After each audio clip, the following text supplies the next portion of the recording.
Ladies and gentlemen, and friends beyond the binary, welcome to the Monday Discourse for today, August 16th, 2021. I'm your host, Tristan. I am a person who streams on Mondays and Tuesdays from 12 till 2 Eastern on Mondays, usually with Mia Mulder. She is on vacation this week, so it's just me, everybody. Just the camera a little bit there. And what else? I also stream on Tuesday nights from 7 till 9 to a show I called Step Back Tonight. And then, I go by he, him pronouns. You can find my work at stepbackhistory.com. And if you want to support my work, I have a Patreon, patreon.com/stepbackhistory. Or you can use, if you have Amazon Prime, a Twitch Prime subscription. Throw a couple bucks my way to say thank you for the work I do. Or, I'm no pressure. But you should use it on somebody because it's free money. It's just baked into your Amazon Prime. What else is there to mention? I have a video on cryptocurrencies that came out this week. That's fun. You guys should watch that. And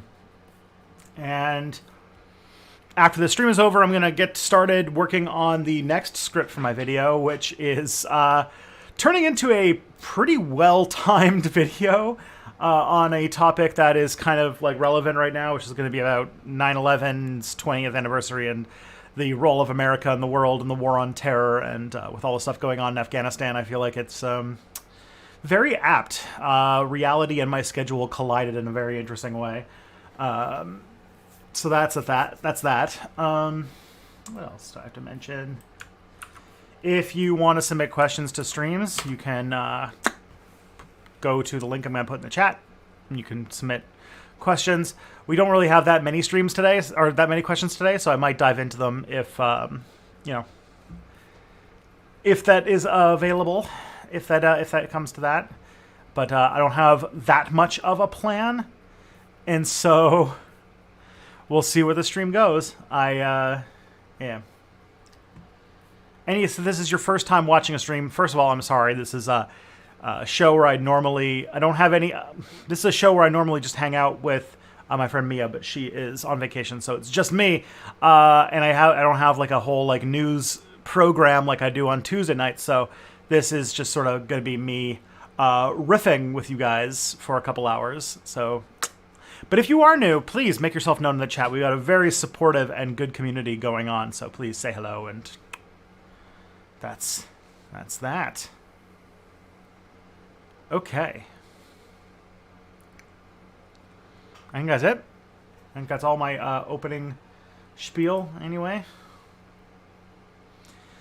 But yeah, the thing is, we have to figure out what we're going to talk about this game, or this stream, because there's like some serious big stuff going on that I probably want to save for tomorrow night, because then I can do a little bit more reading and have something more intelligent to say. And then dealing with like stuff like So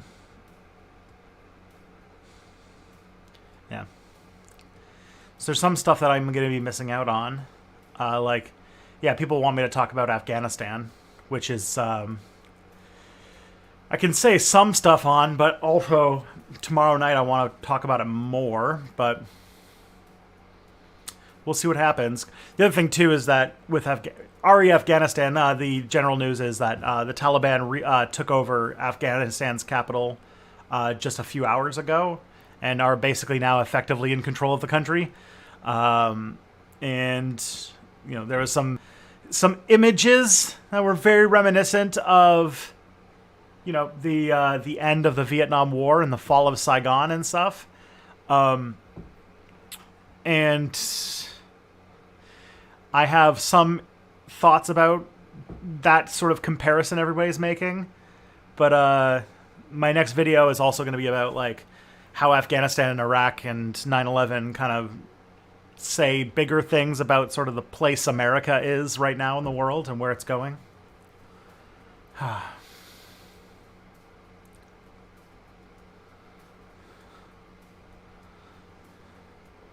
But yeah.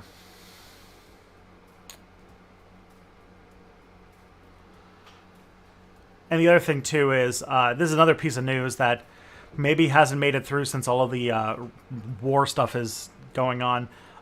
Is that Canada, the federal, what's it called? The Liberals, announced a snap election for September. So Canada is in an election during a pandemic.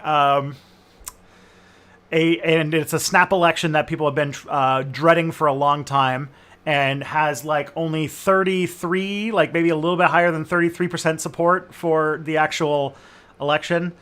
So like nobody wants this election, but the Liberals are trying to force it to happen because they want a majority government. So it's going to be this really dumb thing where we're going to have an entire federal election and the only issue we're going to talk about is whether or not there should have been an election.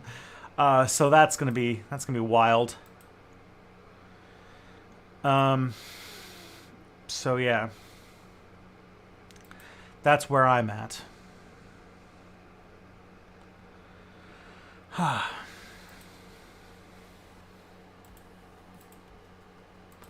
other than that, what else is that? Is that just the end of just a massive war coming to a violent, bloody end, and a completely superfluous election that should not have happened?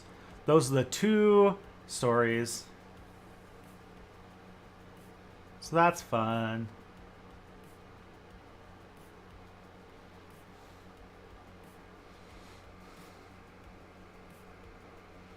What do you got, chat? People are talking about enterprise. What if peace? What if the Bush administration just made peace in 2002? Well, here's the thing, and I don't want to give away too much of like the topic of my video, because like a lot of this topic is gonna fit a lot in like what my video is gonna be about, but like Afghanistan wasn't like an actual useful war. Like there was no, like the thing is like the stated thing was to get the Taliban, or was to invade Afghanistan to overthrow the Taliban government in order to root out Al-Qaeda, when like Al-Qaeda, like first of all the Taliban did offer to help America find Osama bin Laden and Al-Qaeda. Al-Qaeda is not part of the government. It is a terrorist organization that was operating in the like remote mountainous regions of Afghanistan, and it's like it was a criminal organization. A criminal organization is like, to fight something like that, you try to go for special operations stuff, like small time tactical things, and like trying to choke off their sources of revenue, and like the kind of way that you take down like a mafia or something like that. A little bit more involved, but still, like there was an idea that if you were going to fight a terrorist organization, you use a very different sort of tactic. But they needed something big and showy, so they bombed a country and then ended up occupying it for almost 20 years as like a sign of something. I don't know. Wasn't the Taliban originally part of the Mujahideen, just like Al-Qaeda? Kinda. They're not like, there's not a straight linearity between those two groups, but definitely like people who started the Taliban and the people who started Al-Qaeda are definitely veterans of the Mujahideen. So there is a connection, but it's not like they just like rebranded or anything like that. So. Yeah, and Mujahideen is just a term. It just means like holy warrior or something like that. So, well, not warrior. Warrior is Ghazi. I don't know what the direct translation of Mujahideen. I don't know, but and that's also Arabic, not Pashtun or whatever. So maybe I'm wrong.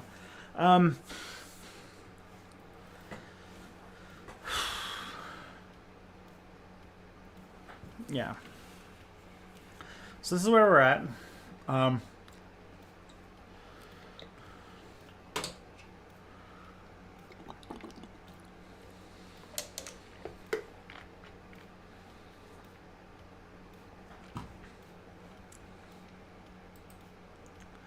Okay. So, what else?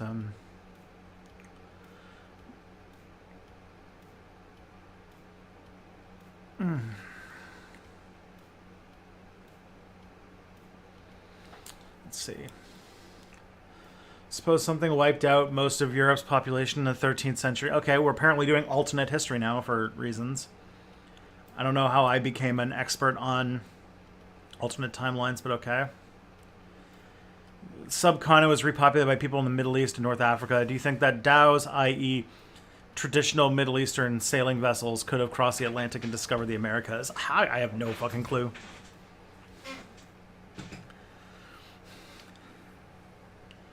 I don't know. I'm not a historian of naval technology, so I don't know if dhows could do that.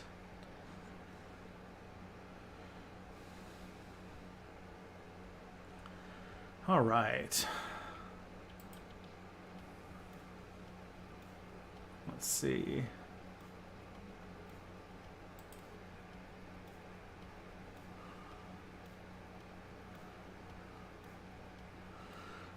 Right-wingers think Afghans support the Taliban when the Taliban thinks 58% of the ethnicities are lesser than Pashtuns. Oh boy. This is going to be the real, like, cutting the wheat from the chaff type of time. Because there's going to be a lot of people who, we're already seeing a lot of, like, kind of neoliberals who are arguing that, like, what's going on in Afghanistan is objectively horrible, and I don't think any normal person can disagree on that. But the conclusion is that the thing is that, the U.S. should just, like, continuously stay at war with Afghanistan for all time, and it's like that's not the answer either. The U.S. being there is not going to make things better. They were just delaying the inevitable, really. What other times and places does this Afghanistan occupation bring to mind? That is a good question. First of all, Afghanistan lives up to its reputation of being the graveyard of empires, yet again. But the common thing people are talking about is Saigon, and Saigon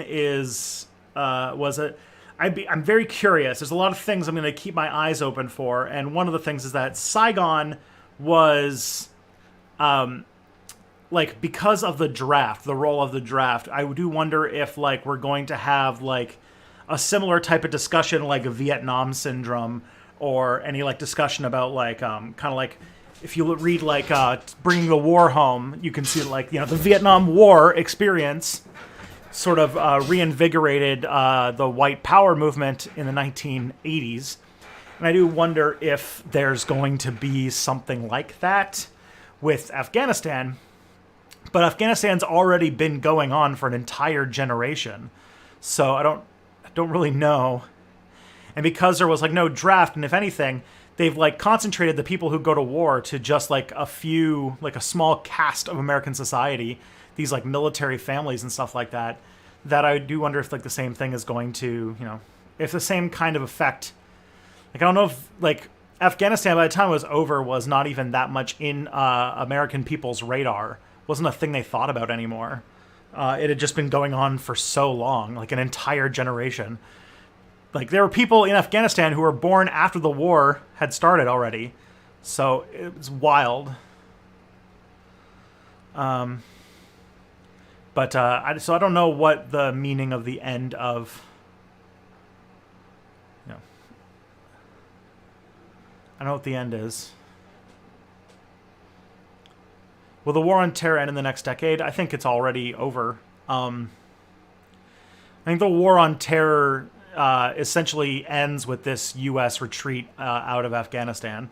That's my I'm right in the middle of working on a video on this topic, and I'm kind of the position that we're the sort of war on terror era is sort of ending with this period, and the big question is what comes next. Because America still has a bloated military budget that tries to find new things to start wars with in order to justify giving it such a massive budget. And so we just got to figure out what the next thing part is. John Schwartzfelder? I don't know who that is. Is it possible to be a good comedy writer if you're super right-wing? Can be. It's a tough act. The person that comes to mind is Mike Judd.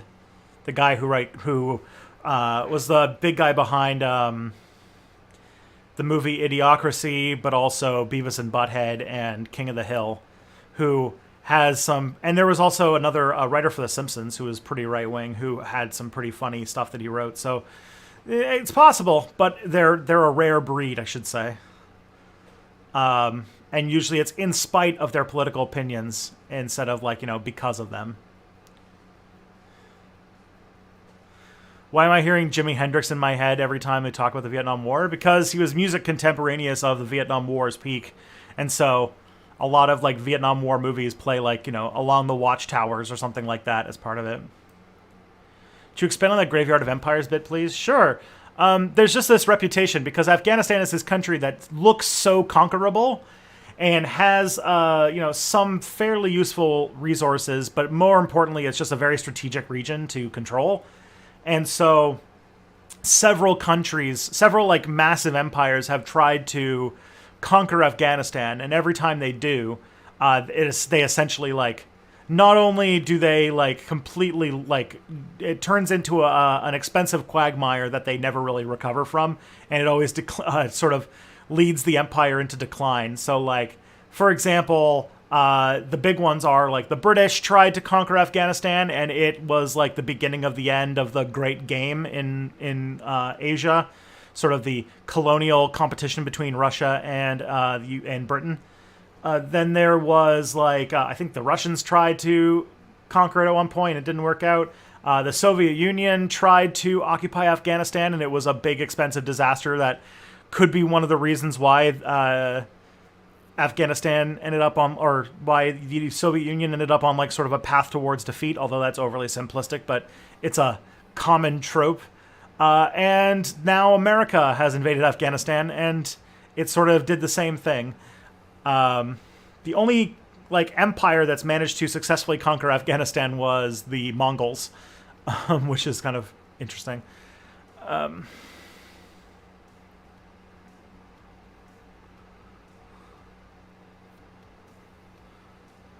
Does that mean we can go back to taking thermoses on planes? Oh, hell no. No, that's never going to happen.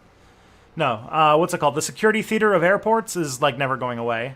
All of the just like everybody warned, all of the civil rights that were taken away because of the war on terror are never being given back.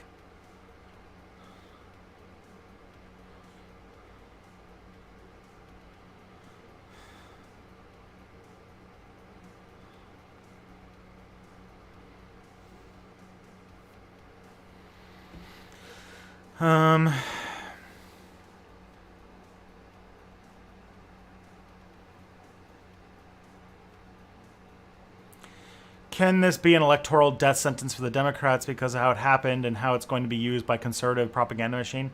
We'll see. I do want... The thing is that, the sort of, neocon elite of the Republican Party are also not really in charge of the party anymore. And so the Republicans might actually, the Republicans probably know that their base is also not that into the Afghanistan war anymore. And we'll see what they try to do with it, but I don't know.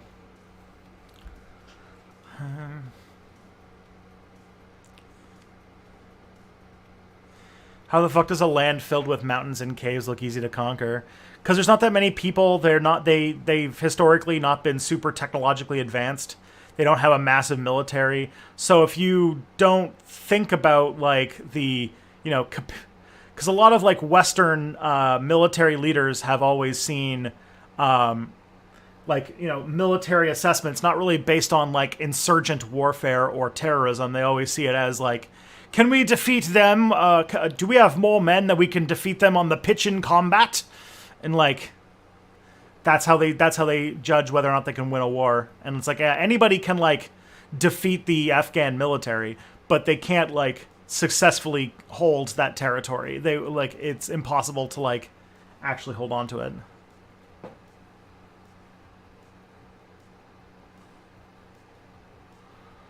How did the Soviet Union deal with the fact that they lost in Afghanistan? I think it's just more that in order to stay in Afghanistan, they stayed longer than they should have, and they lost a lot of money and a lot of their resources there.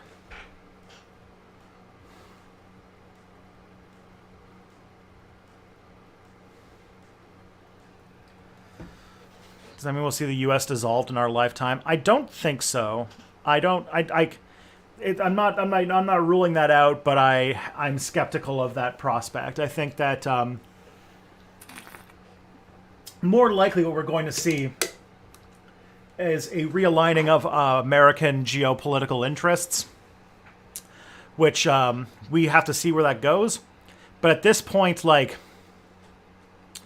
the idea of America as the indispensable nation that, like, or policeman of the world, or, like, in some way, like, given the holy right to invade any country they want for any reason they want, that is probably going to be a thing that and I would argue it's a thing that has been on the ropes and dying for quite a long time. Now they know they really don't have, like, that moral justification for invading countries anymore, so they're going to have to find a new reason to justify their massive military.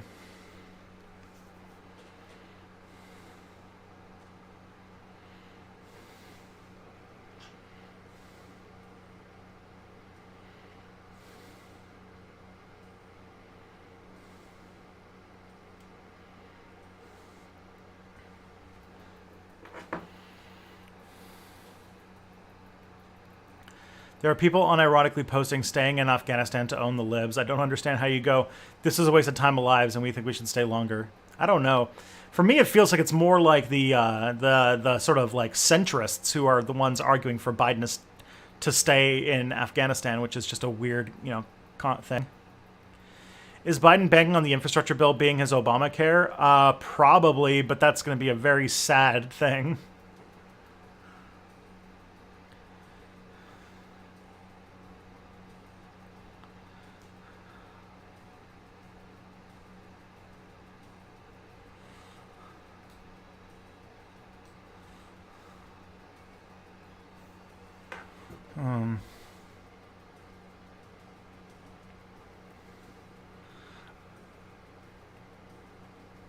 Let's see. Is Benjamin Stewart like that was the person who like was in my comments saying that like that was the person this person was put a comment on my what's it called video my residential school video, basically trying to defend residential schools. And I thought I banned you, but here, I can just do that. There we go. Bye.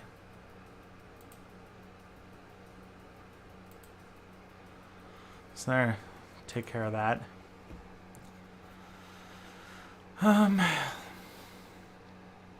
But I know that Joe Biden's doing a 3 o'clock press conference today where he might announce that he's re-invading Afghanistan or something. So we'll see what happens there. That should be fun.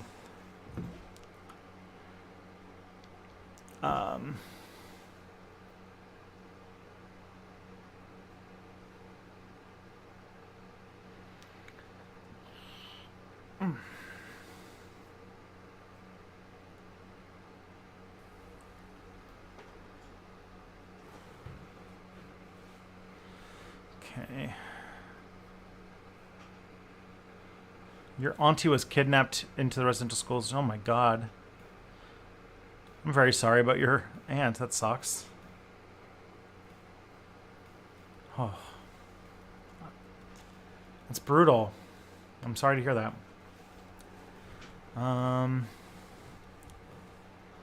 Okay.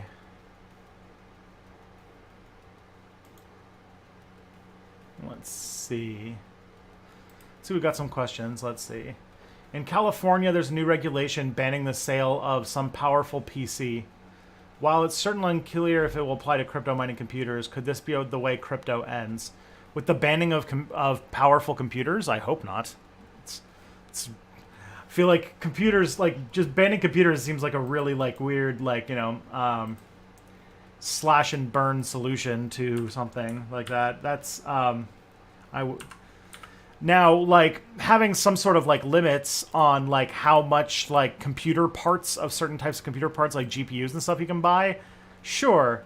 In my mind, I think that if we properly priced carbon, a lot of, like, crypto mining would just die. If it wouldn't be profitable if, like, you actually had to pay for, like, the environmental damage you were doing for mining. Um,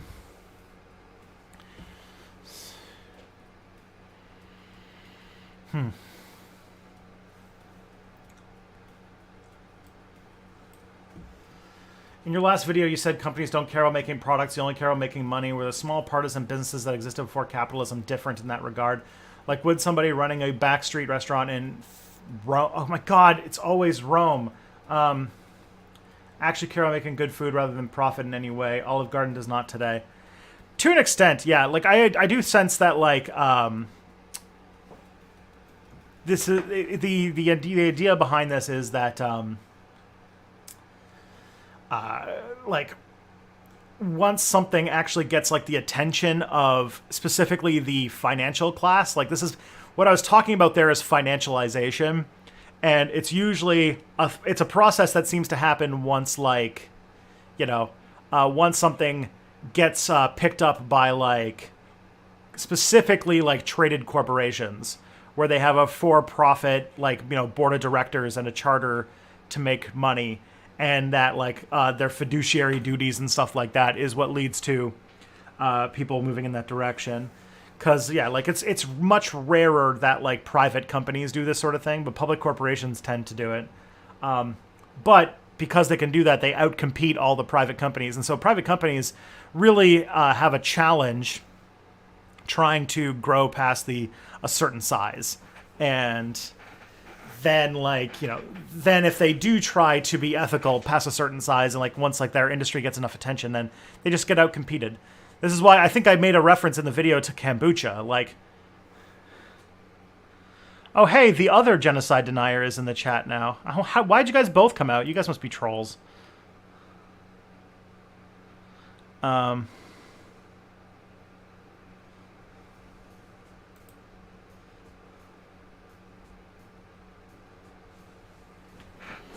Anyways,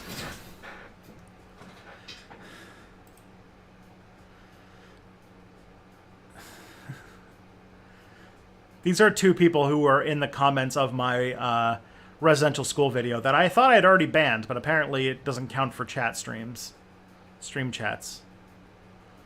Man, I'm having quite a day brain-wise, aren't I? Yeah, so like I made a comment about kombucha, and it's like, yeah, if you're like a small kombucha brewer and you're making like, you know, just enough to get by, that like, you know, you're probably not going to like hyper optimize your products to make them as addictive as possible in order to maximize quarterly profits. But once you've got shareholders involved, that's basically all you can do.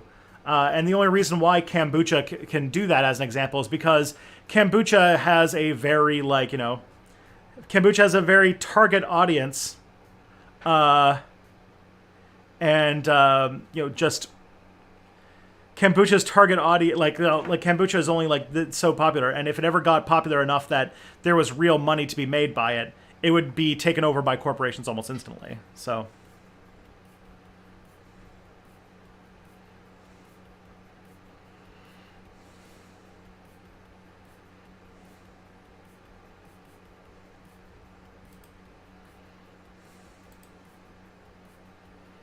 These do sound like bots. I don't know. Oh, man. Just ignore the residential school weirdos in the chat.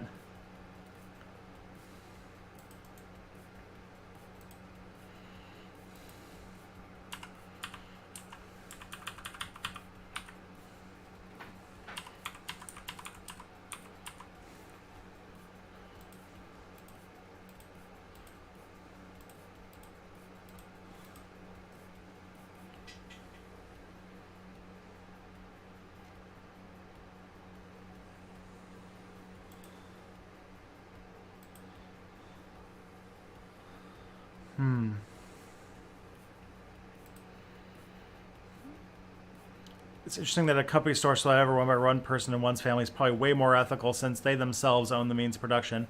Yeah, what's kombucha? Kombucha is sort of like a fermented tea drink. It's very popular with like, or it's not super popular, but it's popular with like, you know, like it's sort of like to describe kombucha is actually closer to like making like kind of doing the process you use to make vinegar on tea, and turning that into a drink. It's decent. It's kind of weird, but like people who are like really really crunchy, like really like granola, like hippie type people are like really into it, or at least like some kind of like like hipster people are really into it, and so it has like a niche popularity, but not so much that any like major corporation is actually like getting into making kombucha. So that's like it's just an example because I, as you can probably guess, spend a lot of time like with people who are of that sort of hipstery, bougie, like granola crunchy environmentalist type people. Those are basically like all of my friends in this city. So like we like for example, we drink at a beer co-op pretty often, and they have kombucha on tap. But like the thing is that if kombucha gets popular enough, some corporation's going to try to make it, and they're not going. Their interest is going to be to make money, not like not to like. And I mean, companies have that same incentive. It's just less like when when a market is small enough, that kind of it's sort of like a pressure. Like there's always pressure to make some money, and for like the for some like artisan-y type small business type people, if there's not like a huge industry for it, it's like it's got a lot more people who are into it because they're passionate about the thing of whatever it is. But then like if you get more popular to the point where there's like some serious profit to be made, that's when like people who are getting into it for purely profit seeking are going to sort of drown out, and that basically becomes the industry pretty soon. Fermented tea sounds maybe good, but if it's like vinegar, then it's not like vinegary, but like the same kind of fermentation process that you use for vinegar. Like it has a mother in it and stuff like that when you buy it. So like one of the weird things about kombucha is that at like the bottom of the bottle, there's like the mother, sort of like there is in like old school vinegar,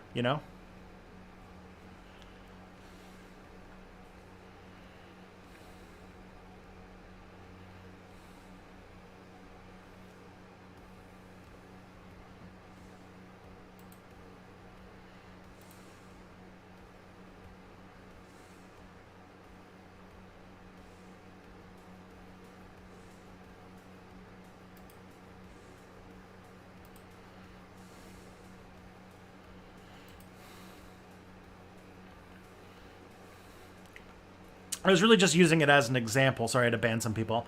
I was just using it as an example of like a commodity that is, it exists. There's a business around it, but it's too small to like really get the interest of like, PepsiCo or something like that.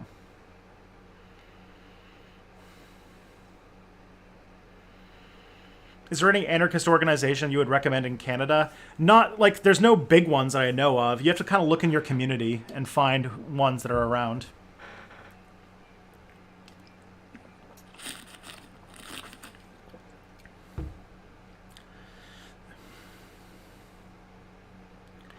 The other thing too is, kombucha is not alcoholic.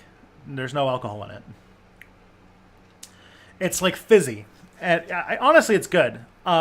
It's hard to describe its flavor. You have to like try it yourself.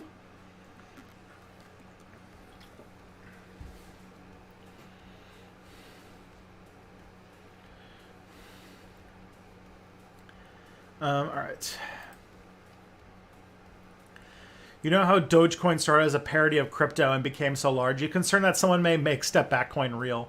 Oh boy, that would be funny as hell. I gotta say.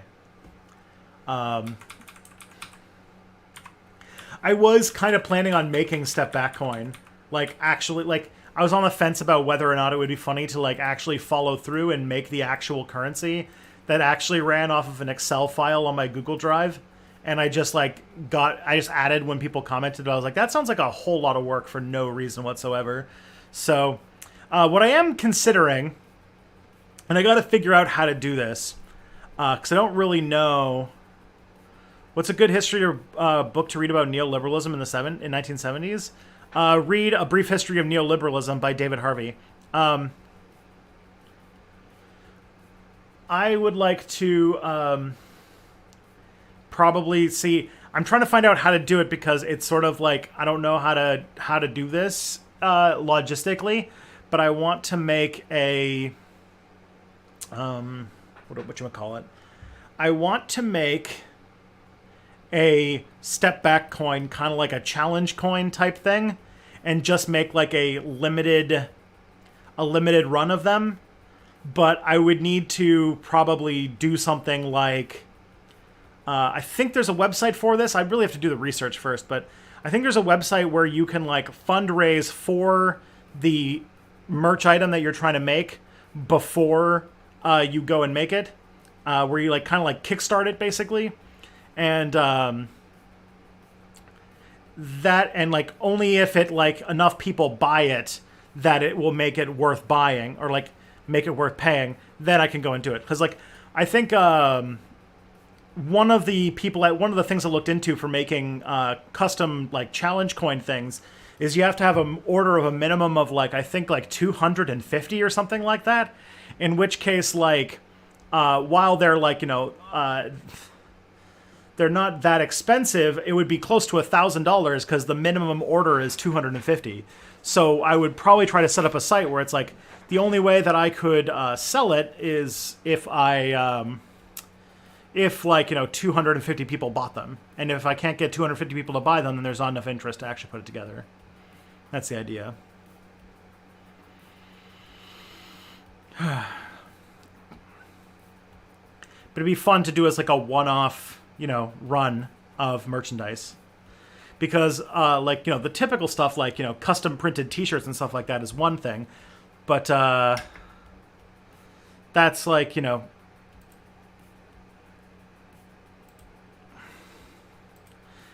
but none of those, like, services actually do anything about, like, what's it called?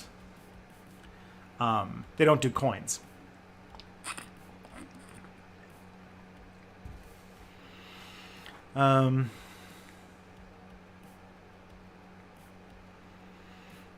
What if Step Back Coin was just a rewards program for top fans? Interesting. You don't know what I would do it. They do make alcoholic kombucha. Interesting. The thing is these days is that the big thing with like, because I'm getting like wind of like trends and stuff like that, and like one of the things that I'm picking up is that apparently, straight edge is now becoming cool. So like a lot of new stuff that's coming through. A lot of the new stuff that's coming through is like fun, interesting drinks that don't have alcohol, like flavored like seltzer water, or like there's this kind of like tonic that they sell at the brewing co-op that's got like herbs and shit in it. Then there's like non-alcoholic craft beer is becoming like a big deal. And I'm very curious about this whole thing. I don't exactly know what's what trend this is coming from, but it seems to be becoming a more and more popular thing these days. And it seems like not drinking is now a new thing. Step Back Funko Pops. Oh man, if I could do that, that would be fun. The other like limited run merchandising thing that I wanted to try doing at some point was making a Tristan bobblehead, which is definitely one I have put serious consideration into. Which is that like I could set up a thing where what's it called? I would make a run sort of like thing where if I can get enough pre-orders to justify the purchases and stuff like that of the bobbleheads, then I would do it. That'd be fun. The seltzer craze is for mixers because beer has too many calories. Okay, but like I've been to a lot of bars now. Like there's a bar in London called Stormstade that has a non-alcoholic like basil raspberry seltzer water that has no alcohol in it on tap. And like the place that I go to regularly, the brewing co-op, has that like sort of like herbal tonic is also on tap. And quarantine haircut Tristan bobblehead, that'd be fun. Do I think there's a reason for that? I mean, I imagine there is a reason for it, and I don't know what it is, and I would like to find out, is sort of the place I'm at right now. Because I knew that there was, like, an attempt to make, like, cool non-alcoholic beer that was, that looked like regular beers, so that people who were like alcoholics could go to bars with their friends or go to like music festivals and stuff like that, and not be like, not look like they're out of place or whatever. But I don't think that that's the case. Maybe the Muslim consumer population is driving that change. Maybe, but even then, like, they can't drink a lot of this stuff too, because while it's non-alcoholic, it's like 0.03% alcohol or something like that, right? Just want to let you know that the video on loneliness and capitalism saved my life a few... Holy shit. Hope you're doing okay, Ken.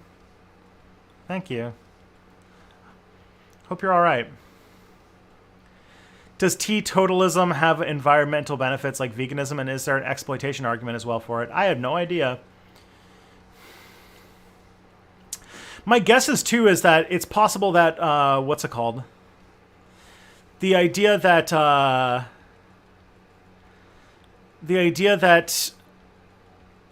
there's a... Because cannabis is legal in Canada, and it could be that people just want to smoke weed and they don't want to drink. But drinking is so part of like our culture that they want to do it. So I'd be interested to find out what happens. You'd like over here in Portland, we got lots of anarchists and lots of microbrew and homebrew. Yeah, that does sound fun. I probably should go to Portland at some point. It does seem like if I had to live in a city, it would probably be Portland. And if I had to live in the U.S. What would you say to people who think the U.S. should stay in Afghanistan indefinitely because the Taliban are so horrible it's justifiable to keep them out? That seems to be my mother's opinion, and she's not even really conservative. The argument for that argument falls flat because the Taliban was already winning, and like there's no way that anybody could justify keeping a wartime footing forever. Like the United States was already backing out, and the United States, like even if like you had like them redouble their efforts in this administration, it becoming less and less popular with the American people because they don't want to pay for a war forever. You have to deal with the fact that like the next president might back out, and it's like you can't just like permanently hold up a country like that.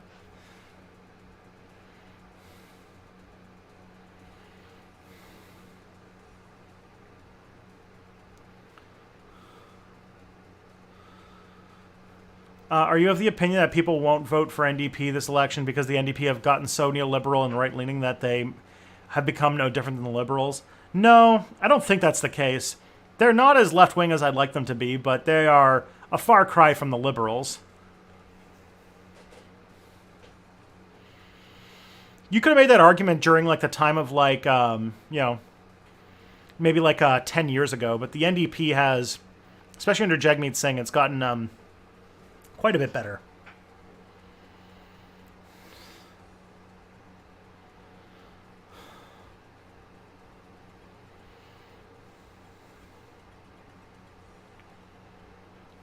Oh, man.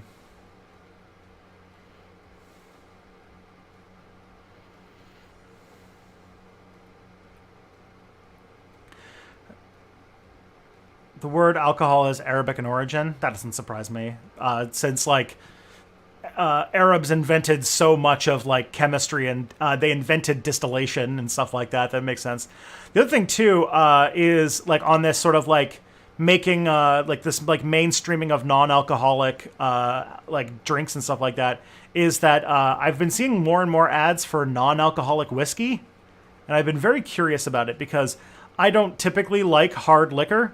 Hard liquor to me always just tastes like alcohol and like gasoline, and so like I know that there's like whiskey guys and people, they talk so much about like the subtle beautiful flavors of whiskey, and I'm like, I can't taste it, I just taste alcohol. And so I'd be curious if maybe the non-alcoholic whiskey lets me actually taste whiskey, but who knows.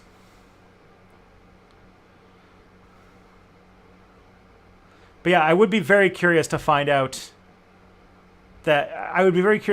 what the story behind this, like, this uptick in non-alcoholic drinks is. So if anybody knows, if anyone has any like article they can link me or something like that, I'd be very curious to find out.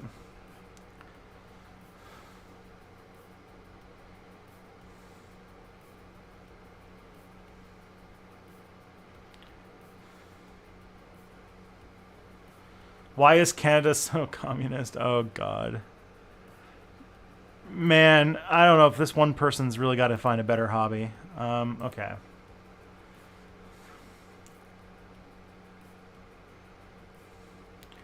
Jagmeet is a really game. Yeah, Jagmeet Singh he's not as radical as I would like him to be, but he's definitely turned out better than I kind of feared when he became leader.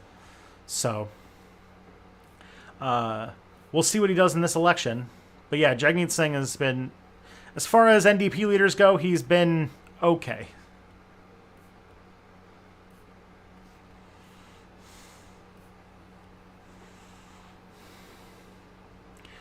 Do you think alcohol will ever be made illegal like other drugs? I doubt it. There's a pretty bad history with that already, and it did not go well. I don't think. I think that we're more going the other way at this point. Like, I think that if there's ever going to be a major change in drug laws, it's going to be making more drugs legal, not banning more drugs, if that makes sense. What's your take on Reagan essentially funding the formation of the Taliban? I don't know if I have much of a take on it. That is the case. It was, they did it in the Cold War to try and overthrow. They basically funded a group of religious fanatics to overthrow the democratic government of Afghanistan because it was socialist, and the Soviet Union has basically spent a lot of money trying to prop up that government, and it was bad.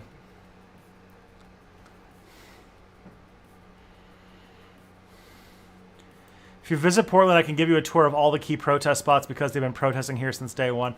Yeah, I probably should. It is a place I'd like to go. Wouldn't want to get arrested in America. I have a feeling that might ruin my chances of going back to America, for various things. And there's a major problem with the fact that, I'm married to an American citizen, and my in-laws live in America, and if I can't go into America because I've been arrested there, I feel like that would cause some complications. But yeah.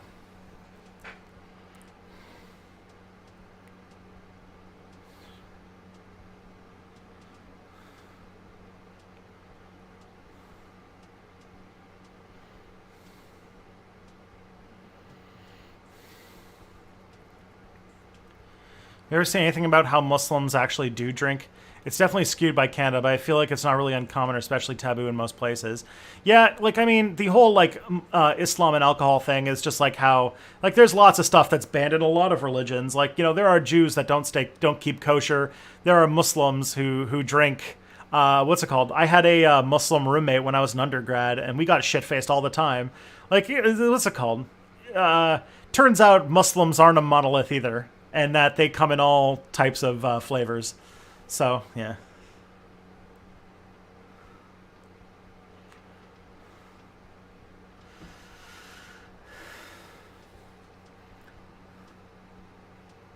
Non-alcoholic moonshine. It's just water. I do love that there was sort of Everclear in Quebec, but because I guess there's some laws about labels and stuff like that. The Everclear in Quebec had just this blank label that just says alcohol, 94%, and you could get it at the SAQ, which is the sort of government-run liquor store. And man, we did some terrible things with that stuff.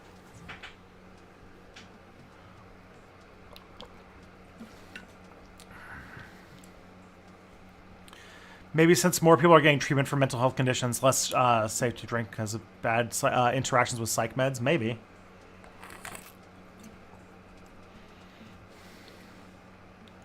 Will COVID just slow down into eradication? My feeling is that we need to just right now the vaccines are priming our immune system, and just because there was a chance when we could have actually made the virus extinct if we had just stayed inside for a few weeks and wore masks. But we're past that stage. And my mind is now we're getting vaccinated and boosted so that our immune systems are ready to respond to COVID. And COVID is going to keep mutating into more spreadable but less deadly forms. And I think now the goal is basically to get us to to get it to the point where it's endemic, basically herd immunity, where it is an endemic disease and is sort of on par with like us getting the flu or a cold or something like that, where we're just sick for a few days when we catch COVID, and then we move on with our lives. And that's probably what it's going to end up being at some point. But that's going to take a few years for us all, for our immune systems to all get taken care of.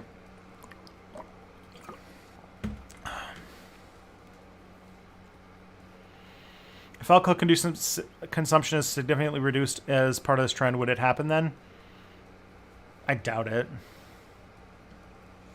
Your collab with Jesse Jenner is pretty great. Sorry about all of them. About all of them where they're trolls. That's fine. Yeah, I forgot. If you guys haven't seen it, I'm in the I did a voiceover for the latest Jesse Gender video, where I unfortunately was the voice of freaking Buck Angel. So that's fun. Do you need to aim for socialism if you want the establishment to compromise and do social democracy? I recently heard a communist make that argument. I mean, there is something to be said about, like, you know, make social democracy the compromise, you know?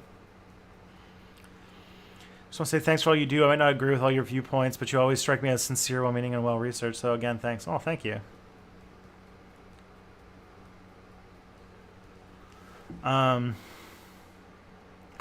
RIP my plan to smuggle Kinder Surprise eggs into the U.S. Man, I have a nephew who is, I guess he's 4 years old now, maybe 5 years old.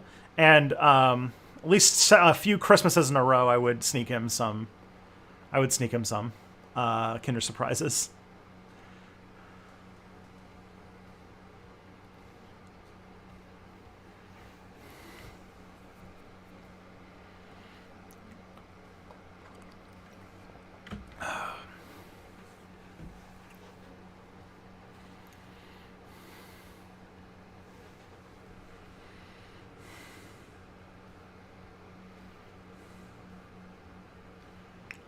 Man.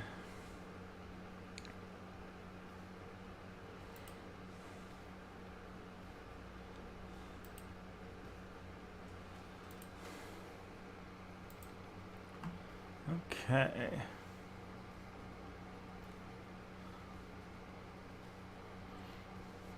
What did Muslims drink in the Middle Ages? Everybody in Europe drank in the Middle Ages because the water was so bad. Tea. They drank a lot of tea. But also, like, the idea that, like, water was, like, Middle Eastern societies were a bit more sanitary than European ones, and so their water was a little bit safer to drink. And they put a lot more work into making sure that their water was safe to drink because there was less of it, so they kind of, you know, revered it a little bit more. So that's the main thing. And yeah, they also drank beer because beer was, like, barely alcoholic in the Middle Ages. Middle East, no beer then? Oh yeah, totally. They, like, what's it called? Beer was invented in the Middle East. And wine. Coffee more than tea.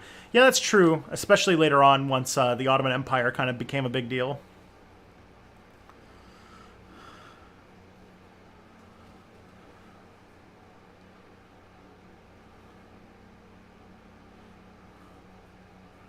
Can you give me logical words of comfort that will make me believe that COVID will ever go away? I feel like there's too much money to be made exploiting it and too many conspiracy theories. I don't think it's going to go away. What I do think is that we're going to end up in a point where COVID becomes sort of like the cold or the flu, in that it becomes like our immune systems will be primed enough to it that once we catch it, we'll just be like sick for a few days and then we'll get better. Or more likely, because of how COVID seems to work, that most of the time will be asymptomatic entirely. But yeah, because it does seem that once we get a strong enough immune response to COVID, it's not that intense of a disease. The only thing that's causing it to be deadly is the fact that that it's novel. Like, it's a novel coronavirus, so our immune systems don't know how to react to it.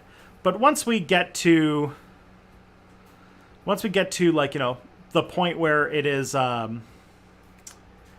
more like what's it called? Our immune systems are more used to it. Then I think it's gonna go down a lot more in you know, severity, and hopefully it'll just be kind of part of life. Do I watch Isaac Arthur? Yeah, Isaac Arthur was in one of my videos. I had him on a stream once. So yeah, I follow along.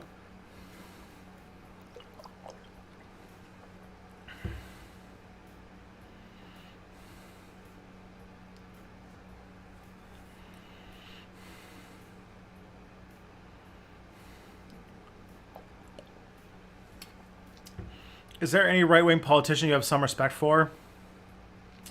Nothing comes to mind. Beer didn't disappear from Babylon after the Muslim takeover? I don't think so. Like, beer's... Like, I would have to check, but I would think so. Like, beer wasn't very alcoholic in the past. But I'd have to look that one up, because I'm not really a huge expert on the Islamization of Babylon, but...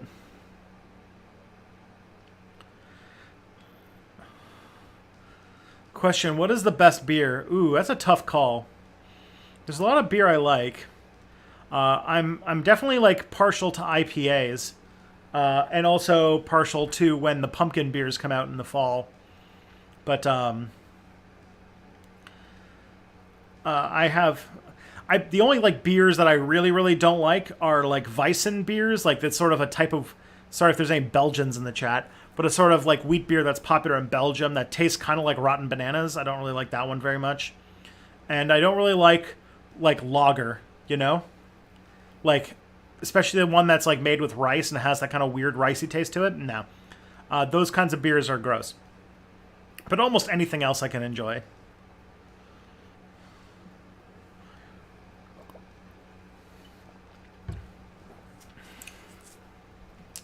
So what happens to all the immunocompromised people while COVID is being normalized? Good question.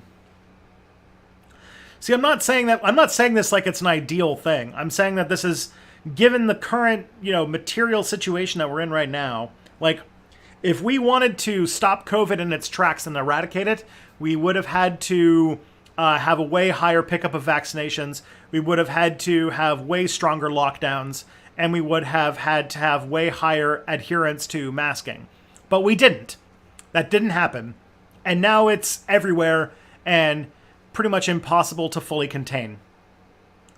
And so we have to find out what to do next about, getting it to the point where we can be kept safe. And the issue is that immunocompromised people are going to be at risk from COVID. I guess the only thing we can hope is that we can get to the point where immunocompromised people, the danger from COVID is no stronger than the danger that immunocompromised people have to all diseases. But hopefully, what we should do is turn masking into more of a habit that we do when we're sick. Like what is common, it's common in like East Asia to do that. And if we can do that, if we can normalize wearing masks when we're sick, then that would be great. That would be great for preventing the spread of these diseases.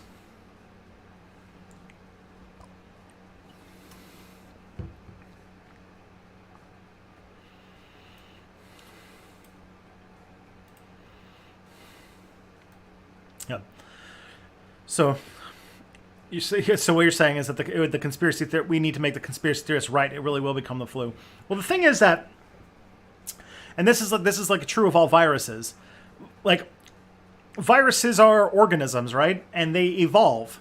And the optimal thing for a virus is for it to infect a host and keep them sick for as long as possible so it can spread to other hosts. If you're a disease that kills people, then you're not very successful. Because, if you make somebody extremely ill, then they're going to be separated from other people. Because, like, even in the wild, if you're really sick, you stay away from others. It's sort of an instinct of ours. So if you make somebody very sick, you're going to have them isolate, and then you're going to die, and you're not going to be able to spread your particles, your virus to other hosts. So the most successful viruses are the ones that cause as little symptoms as possible, but are very contagious. This is why, like, the cold is the most, like, widespread virus, because it does almost nothing. And there are other viruses and stuff that we get that we don't even have symptoms for. Like, we just spread it because, like, we don't even know that they're, like, hijacking a few of our cells to make a bunch of copies and then spreading to other people. And some are like, some of these viruses are fairly harmless, but it's sort of like, life. So it really is advantageous for COVID to evolve to become more contagious but less intense. And that's sort of like, and as our vaccines get more, or as our immune system gets stronger also, it'll be less likely that our bodies will succumb and get seriously ill because of COVID. So if we get like a few, like it might just be that we have to get our like COVID booster every year, kind of like how you get your flu shot every year.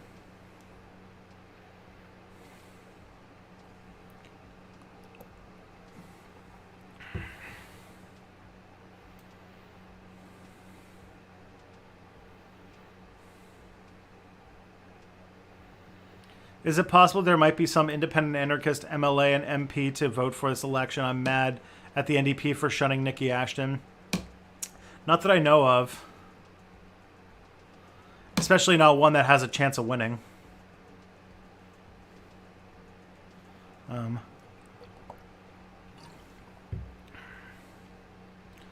Do you know about the Ubuntu philosophy in Southern Africa? Yeah, the whole I am because you are. Yeah.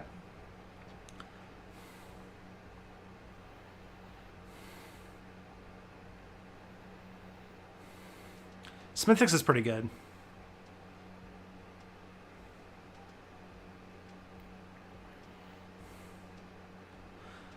IPAs are difficult. I like ciders, that counts. Ciders are good too. Do I like porter?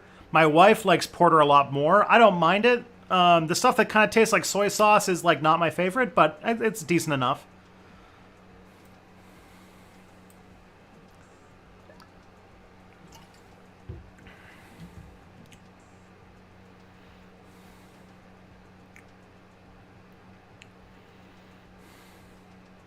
Is there a big anti-vax movement in Canada like there here in the U.S.?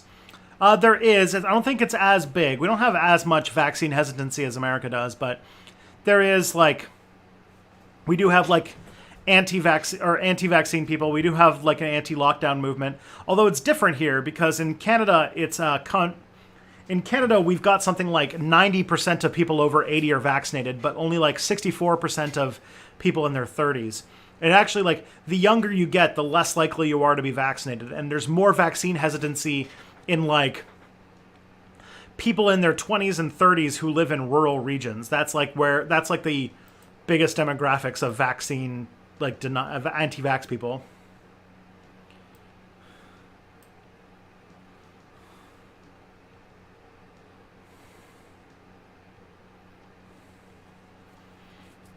Viruses are organisms, them fighting words to a biologist. Okay, fair. But it does have RNA in it, and RNA evolves. It's still part of natural selection. Are viruses even alive? I don't even think that's been answered. Biologists are divided.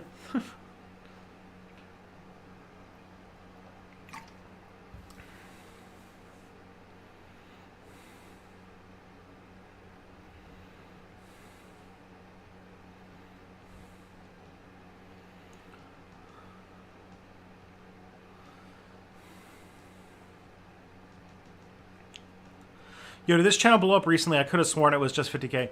Yeah, I was at about 60,000 about a year ago. So, yeah, the channel's has had quite a huge bump in the fall, and especially like last month. Last month I had a huge increase in subscribers.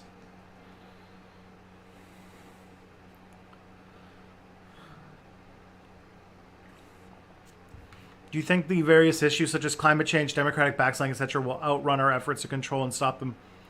I'm not sure what you mean by that, but I feel like we're trying to catch up to those issues, not so much that we're like in control and they're threatening to get out of our hands.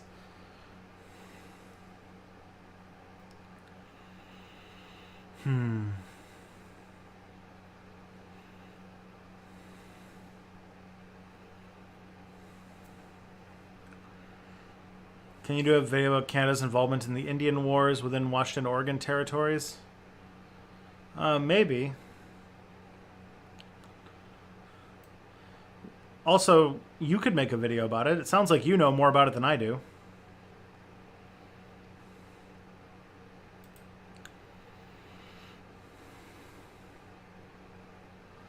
Can my family and coworkers get the same amount of vaccine ads my son does for military equipment?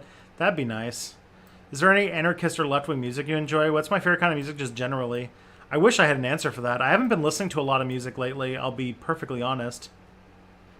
But I mean, like, Leftover Crack has a album called Fuck World Trade, which is fairly anarchist and left-wing music that I like quite a bit, but it's a little old now. But Leftover Crack is definitely the one that comes to mind about like an anarchist leftist band.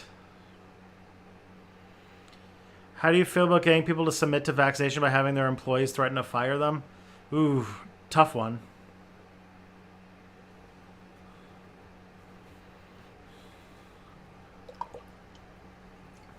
The increasing normalization of sex work, do you think that it will begin to be seen as a possible career path?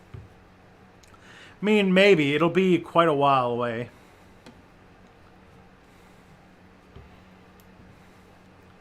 But I think there's already something like that in the Netherlands, so maybe.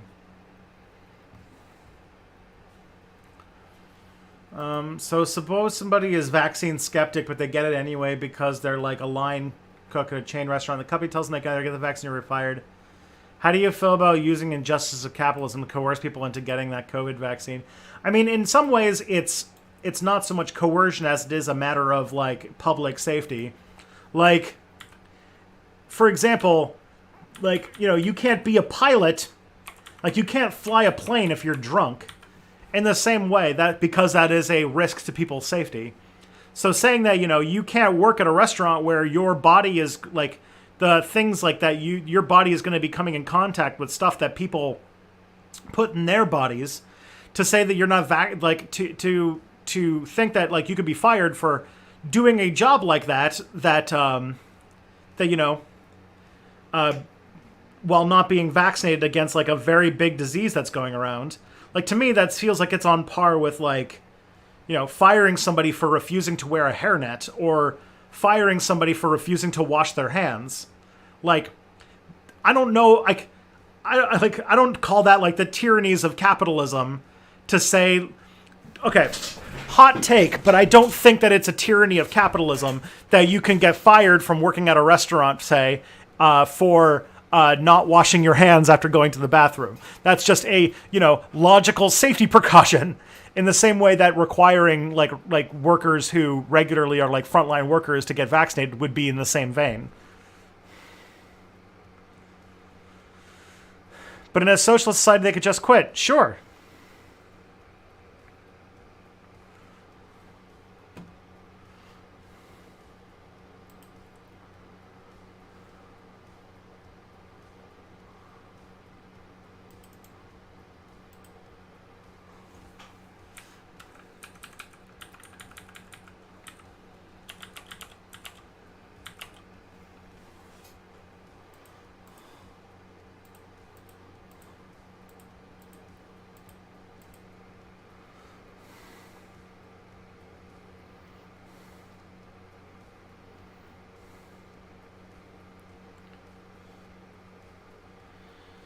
Speaking as a Dutch person, sex work over here is a mess. Okay, yes, but it's much less of a mess than everywhere else in the world. So, I don't know. Was it just a coincidence that those two questions came at the same time? I guess so. Why did the Soviet state in Afghanistan last for 3 years after Soviet withdrawal while the current state looks like it'll collapse soon after withdrawal is complete? I don't know enough about the war in Afghanistan to really answer that question. I'm sorry.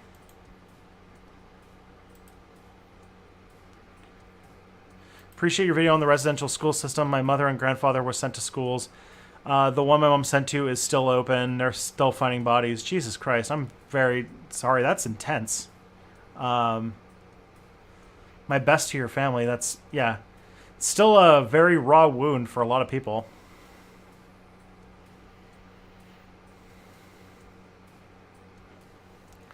Alright, so I burned through the questions I collected this morning. So let's see if there's any new ones to look at.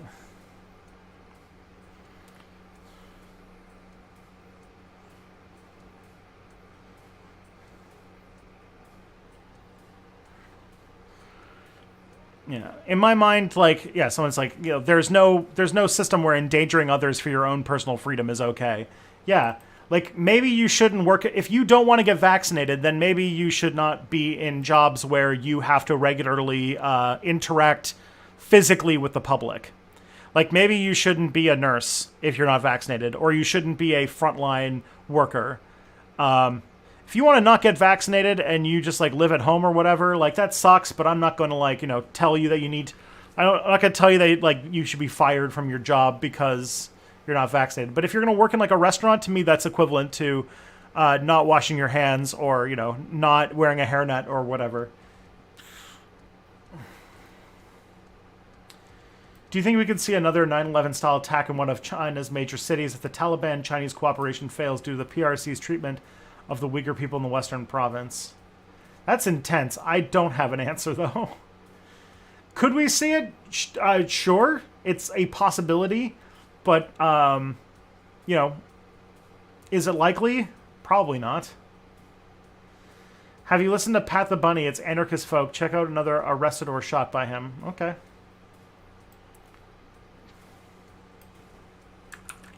Write that down.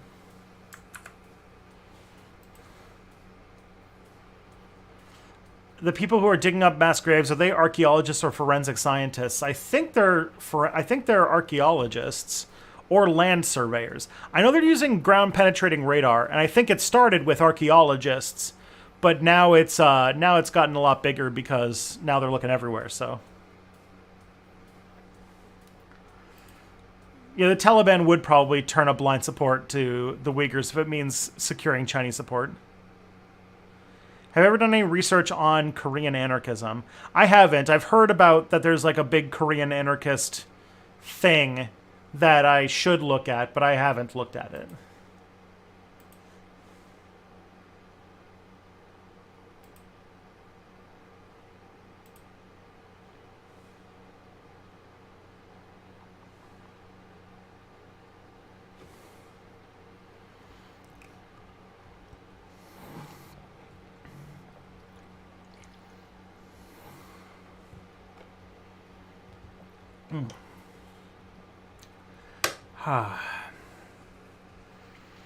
What are China going to do in Afghanistan? I wish I knew.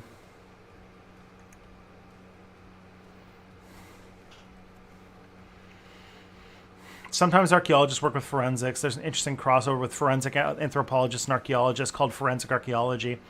That's pretty cool. They usually investigate war crimes. Yeah, I've heard about these people.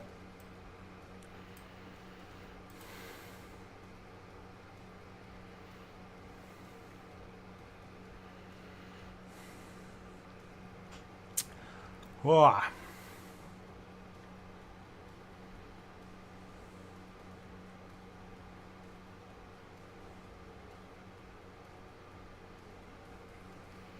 So, what do we talk about next? Because is archaeology science or humanities? It's a bit of both. There's a lot of scientific methodology in it, and there's a lot of experimentation in experimental archaeology and stuff. But there's little to go off after that. But there is a lot of like analysis, and like you can't do experiments on everything, so it's a bit all over the place. I think there's a lot of archaeologists who go into different types of specializations, and different specializations are more or less scientific. I have a good book about Korean anarchism if you want to author and title. Sure, yeah, throw it at me.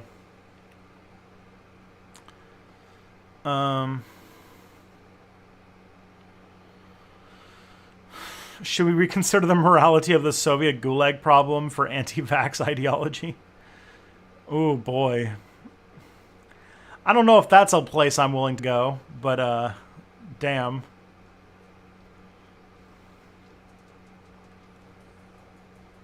China mostly wants to keep Afghanistan unstable. What they can achieve there would be mostly domestically. The thing is that Afghanistan is like a... So here's like the thing with China and Afghanistan specifically, is that China is basically got the global market covered for what are called rare earth minerals. And China's been working pretty hard to basically corner the global market of this one resource that's critical for the making of, like, technology and such, for a lot of our high technology. And the places where it's most found are in China, Congo, and in Afghanistan. And Afghanistan is, China definitely wants to keep the prices of rare earth minerals high and secure future places. And so I imagine China's going to have a lot of interest in trying to secure the rare earth mineral resources of Afghanistan.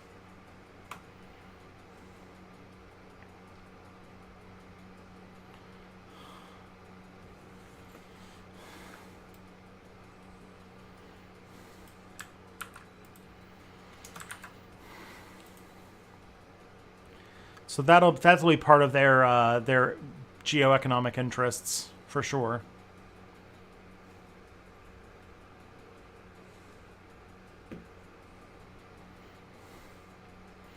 High technology, like it's freaking D&D.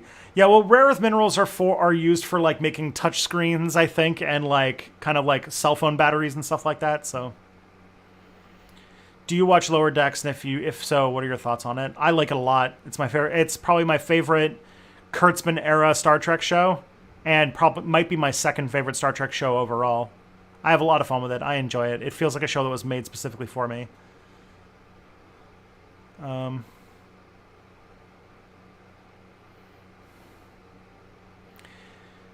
But they're more easily secure those resources by leaving them in the ground and selling their own than actually developing Afghan extraction. Yeah, that's true. All those neodymium magnets people use for electric motors. Yeah. Did you see temperatures in Siberia reached 118 Fahrenheit? I know that that's hot, but I don't know how hot that is. But I imagine that, yeah, it's pretty bad.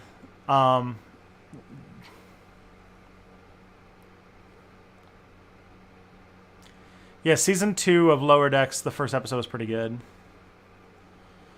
What would happen in situations where tribes claim ownership over the remains found by archaeologists, but the science shows they're way too old to have anything to do with the tribes that exist today? There's a case in the U.S. where a tribe claimed to have remains that were 9,000 years old. What should happen? I mean, I don't care. I think that the indigenous people should have, like, claim over their ancestors in any way that they want. I don't think that they... And also, I don't like to set the precedent that there's some sort of limit and that white people should be able to just dig up the ancestors of anybody. Like, yeah, like, fuck off with that.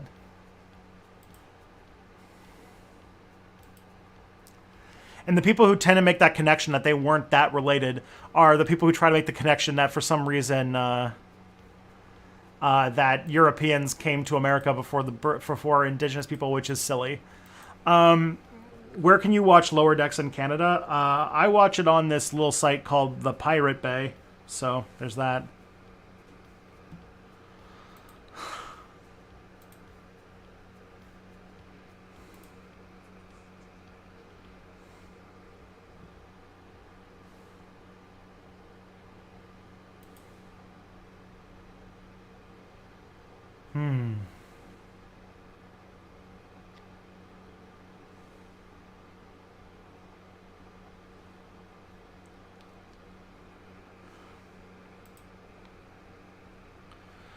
What book would you recommend for the Nazi occupation of Poland?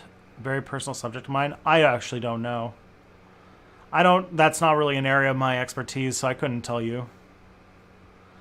Where's your passion? You just mentioned that there's currently airing showing that it feels like it's aimed just for you. How do you not talk about something like that without sounding excited? It's just like, what's it called? It's,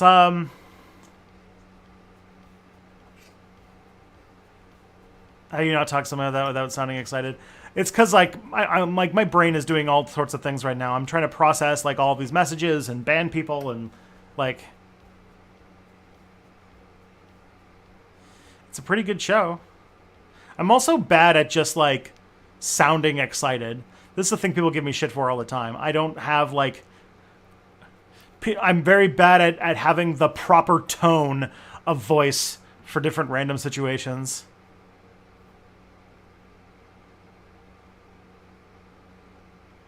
If you ever considered switching from Pirate Bay to 1337X, it's considerably safer. Good to know. I have never heard of it, so.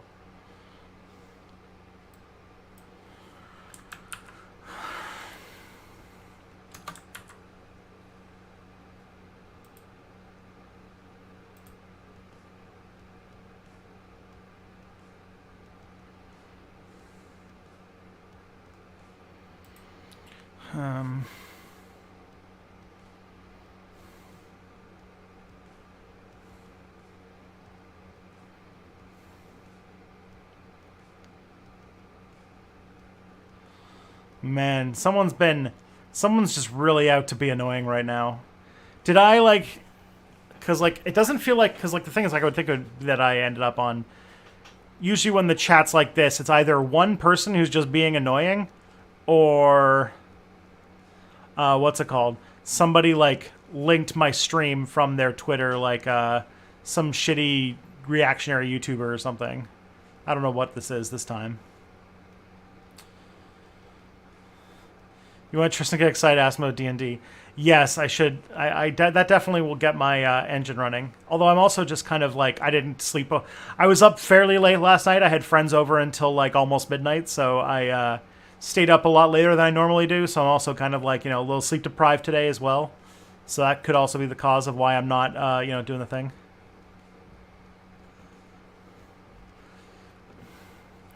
Peace people who lived in North and North America are actually more closely related to natives of Central America. Natives who live there now. Does that change your opinion at all? I mean, in my mind, indigenous people should, like, they have earned the right to say fuck off to colonizers.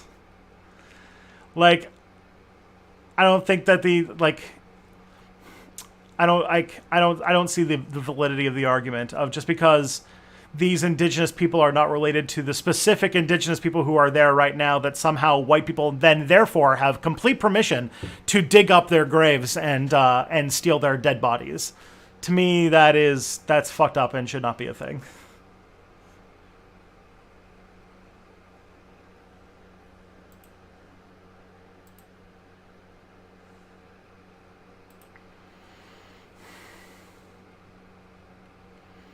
What's my favorite adventure module? I haven't played any adventure modules.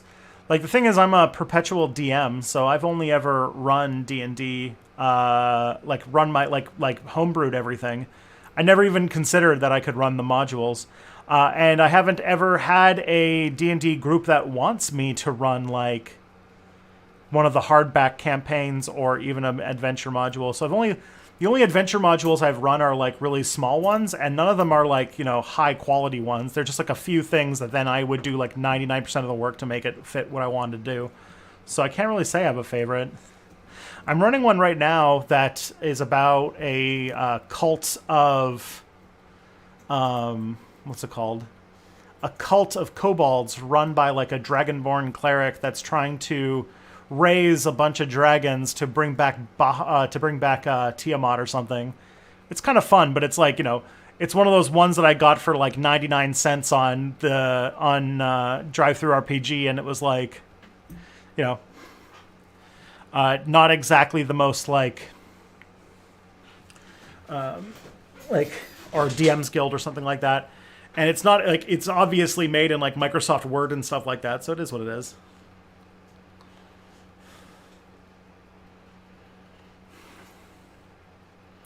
Have you ever played a tabletop RPG other than D&D? Yes. I played in a campaign of a game called The Sprawl.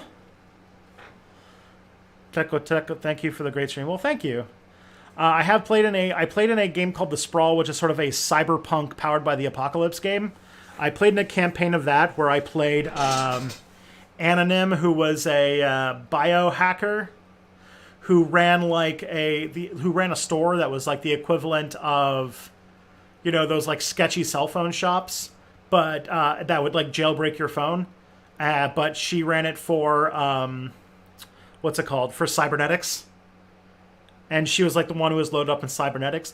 But I played with a group of people where one person's thing was that she was a social media celebrity, and all of her abilities revolved around the ability to kind of motivate like her like followers to do stuff.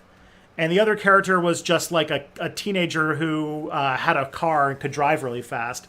And my character was the one that had all of the cybernetic implants and like all of the fighting skills. So my character ended up being the one who had to be a badass in all the situations, and it was very fun. So yeah. And she was roughly based off of an actual biohacker by the name of Left Anonym, who I think she's Scottish, and I just have always been a really big fan of her, kind of like punk biohacker aesthetic, and so I tried to like bring that into the cyberpunk game. I also played in a sort of abruptly canceled, but we ran it for a little while campaign in Fate Core, and I like a lot about Fate Core, but the GM wasn't that good for that game, so and I ended up getting a job where I had to quit that group anyway. So yeah, I've also played D&D 4th edition. So that's a thing.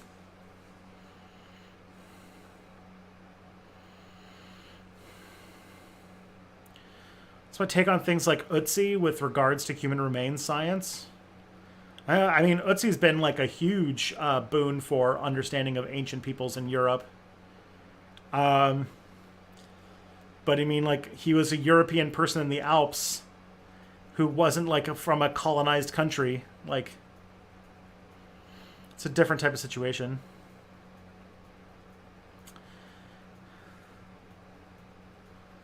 Is archaeologists digging up dead bodies justified anywhere? A while back, I listened to an interview with an archaeologist working in Sudan, and he says it's harder there because locals believe you should respect human remains regardless of how old they are. Like, if you found a mummy or something, they were reluctant to remove it just because it's 4,000 years old or whatever. Okay. Well, when you're dealing with another country and their their cultural legacy, then it's up to them what they do with the bodies, not you. I don't know if you know this, but white people have a long history of, going into other people's countries and stealing their cultural heritage, including the bodies of people who live there. And so, yeah, like, it's very, like, clear that you should not be, like, getting yourself mixed up in that shit.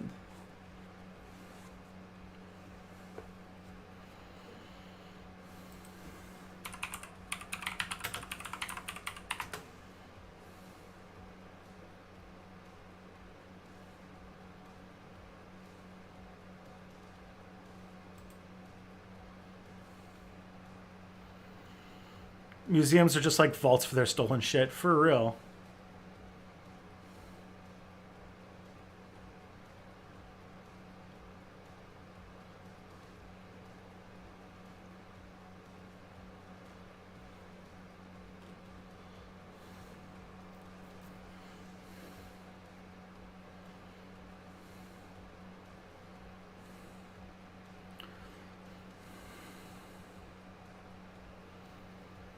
Yeah, like white people would then take like mummified remains of people, and then take them back to Europe, and they'd just be like ground into paint or turned into like alternative medicine. Like, yeah. You ever watch Stefan Milo stuff? I found him from a comment he left on one of your vids. He does some great anthropology, archaeology stuff. I've seen the name around. I haven't watched anything. Can I send you a picture? I have a funny little thing about an idea for a D&D campaign. I could type it out, but it would be a few comments here. Sure, yeah. Go ahead. I don't know how you would, but sure. Like, you can tweet it at me or whatever. Send an email to Tristan@stepbackhistory.com. What are the ethics behind heritage railways and railroad museums? I mean, they probably should mention that they were built by, essentially like underpaid, exploited labor from places like Ireland and Japan and China.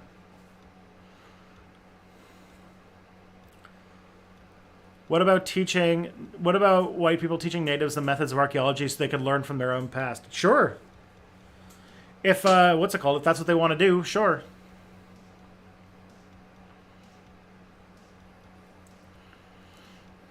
Like, there was a program to teach indigenous Maya people.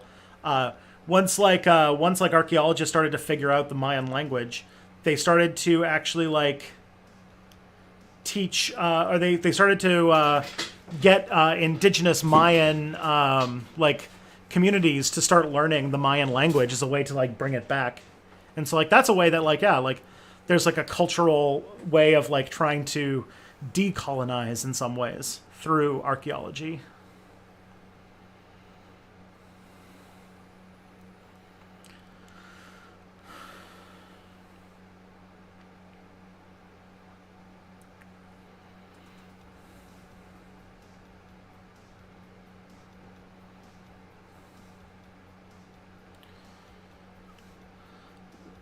The idea of keeping artifacts outside of people's countries for preventing theft and destruction. It's possible that is like, maybe a consideration, but for the most part, like 99.999999999% of these artifacts are just flat out stolen and need to be returned to the people they belong to. And also that has a lot of colonial overtones, like, we're going to keep your cultural heritage here in Europe because your country can't be trusted with your own artifacts. It's like, okay. Do you know that some of the first major archaeological digs in Central America were funded by Mormons? That makes sense. There are a lot. Mormons have actually invest quite a bit in archaeology because they're trying to prove their whole claim about the what's it called, the Nephites and the what's it called? They have their own idea of of American history that they're trying to prove. So they fund archaeologists to try and prove it. It is a whole thing.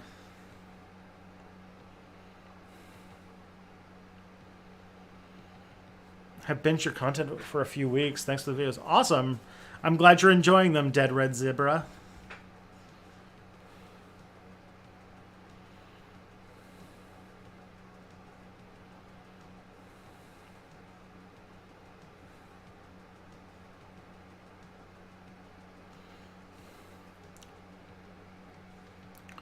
The worst excuse in Western museums say they're showing global heritage, even though none of their museums are actually run by UNESCO. I love the worst excuse for Western museums is when they're like, we can't return this artifact to the people they belong to, because if we did, then we'd have to return all the artifacts that are stolen, and then we'd have nothing left. And that's literally their argument.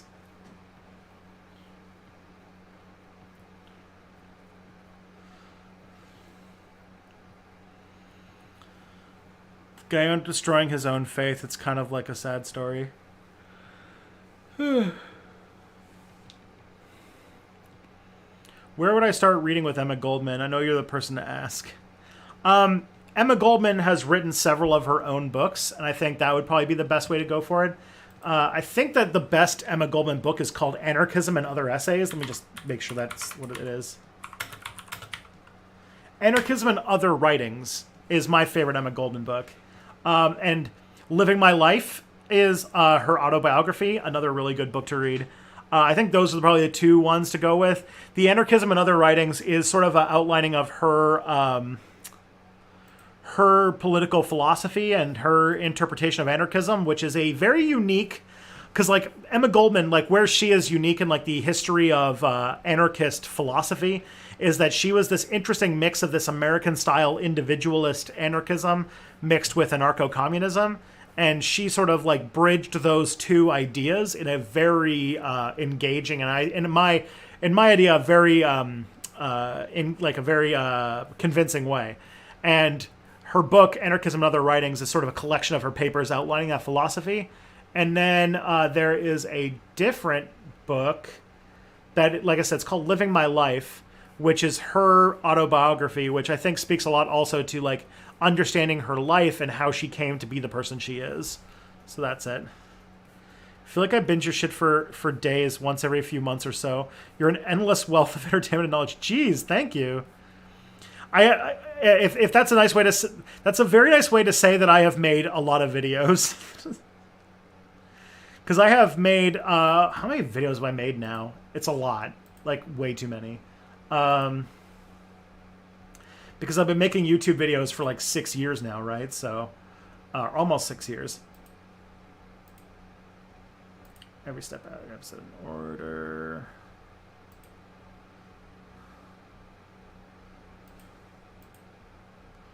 Let me just check. I gotta figure out how many like proper step back videos there are now. There are 154 step back videos, like proper step back videos, not counting like Things like I used to have this show called God, what did I call it? Quick Step, and I used to have some other stuff that I used to do. How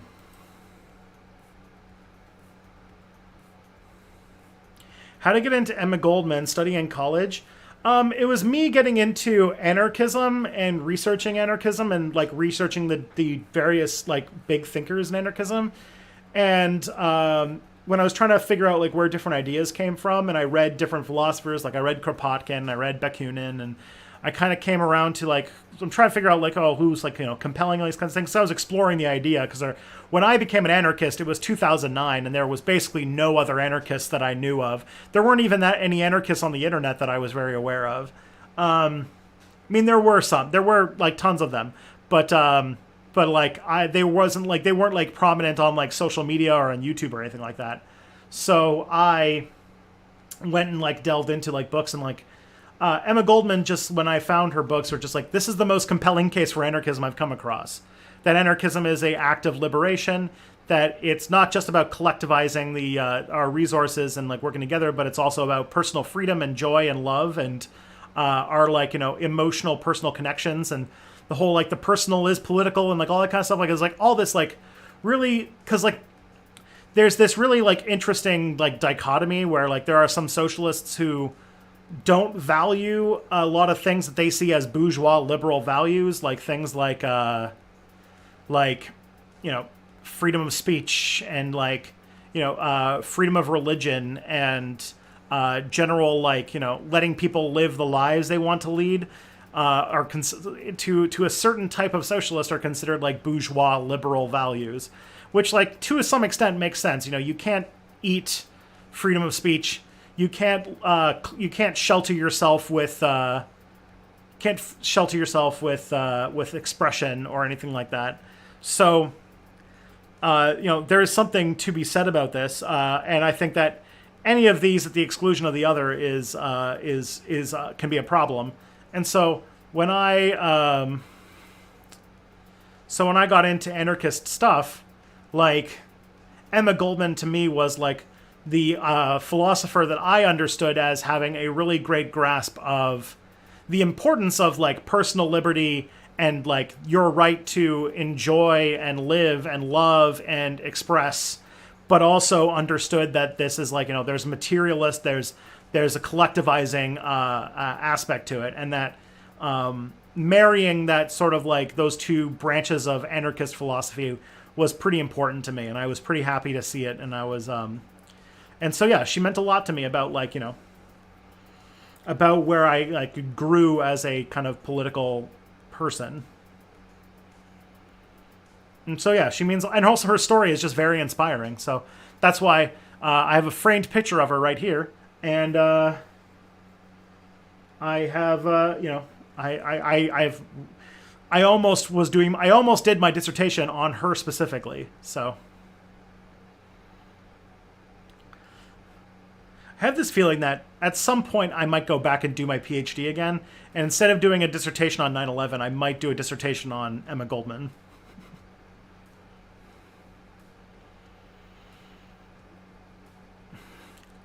Someone's got to do an amazing job at edutaining me about communism, since the person who was once married to Ashley turned out to be a crackpot. Who's Ashley? I'm confused.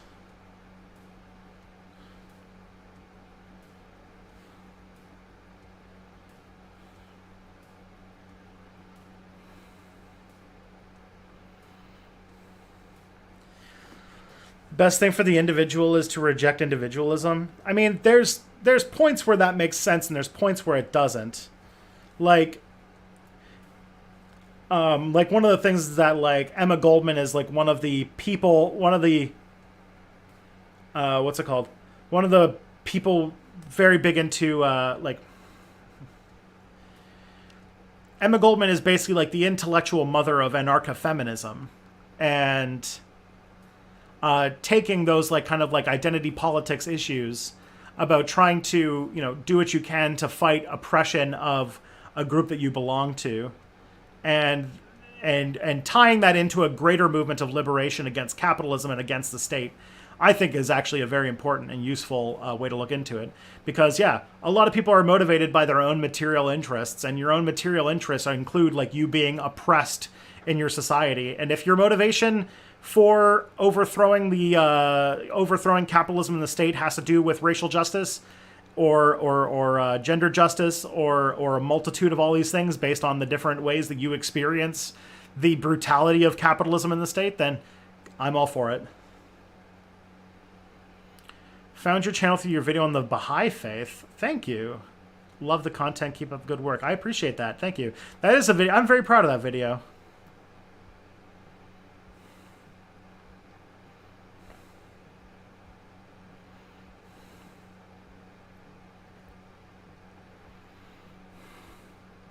Oh, they're talking about Peter Coffin. Okay.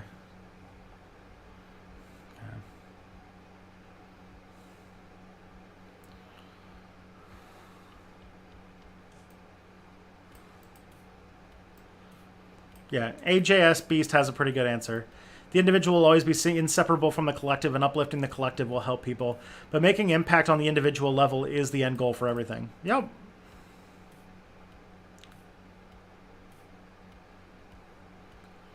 Bookchin communalism, yeah. I'm very much interested in, sometime I'm going to read Abdullah Öcalan and Democratic Confederalism type stuff. Because that's another book that's another, like, interesting part of, like, anarchist philosophy that I have been hearing about. And Murray Bookchin, sort of like that kind of, like, Democratic Confederalism thing, is another branch of anarchist philosophy that I've been very intrigued by. Especially because it's like the ideological root behind, what's it called, apparently? The ideological root behind Rojava, which has probably been one of the more successful anarchist projects to have been done, even though it's not like strictly anarchist. It's like the closest we've ever gotten to have like in a successful experiment. So I'd be interested to see what that ends up being like. So I should probably read more on it.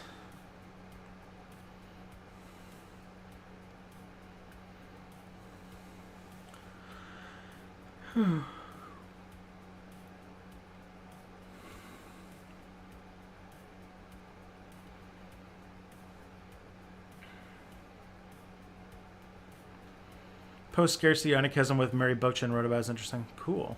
What's that beeping sound? Sorry, that's my phone. I will turn it off for now. And there we go. I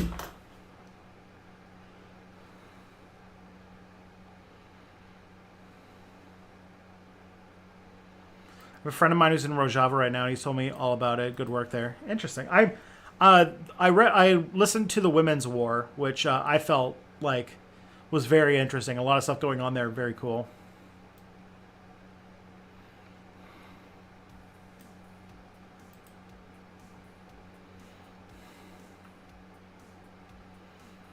What about situations where cultural imperialism is good, though? What about situations where artifacts might get destroyed if you leave them in place, like taking artifacts out of Palmyra so ISIS can't destroy them? Like that's a very specific edge case in which you can make some arguments, yes, but that's like a temporary ad hoc type thing to look into. But there's never going to be a point where like, oh, like there's political instability in this area, so we might as well take this back to London so that only white people can look at it forever.